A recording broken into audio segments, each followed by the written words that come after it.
Une fête. Le fil de l'histoire est tombé par terre. Je me suis mise à genoux pour le chercher. Il y avait une de ces fêtes nationales et je n'ai vu que des chaussures importées et des Rangers. Dans un train, une Afghane qui n'avait jamais vu l'Afghanistan m'a dit: La victoire est possible. J'aurais voulu lui demander si c'était une prophétie, mais les quelques mots de persan que je bredouillais avaient l'air de sortir d'un livre pour débutants. Et elle les attrapait, comme dans une armoire à linge dont le propriétaire serait mort dans un incendie. Admettons que le peuple se soit rendu sur la place comme un seul homme, que le peuple ne soit pas un gros mot, et qu'on sache ce que signifie comme un seul homme.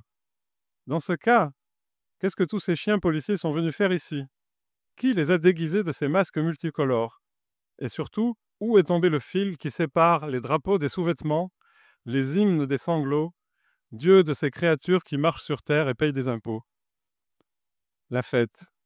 C'est comme si je n'avais jamais prononcé ce mot, comme s'il sortait tout droit d'un dictionnaire grec où les Spartiates rentrent à Sparte victorieux, le sang des Perses encore humide sur leurs lances et leurs boucliers.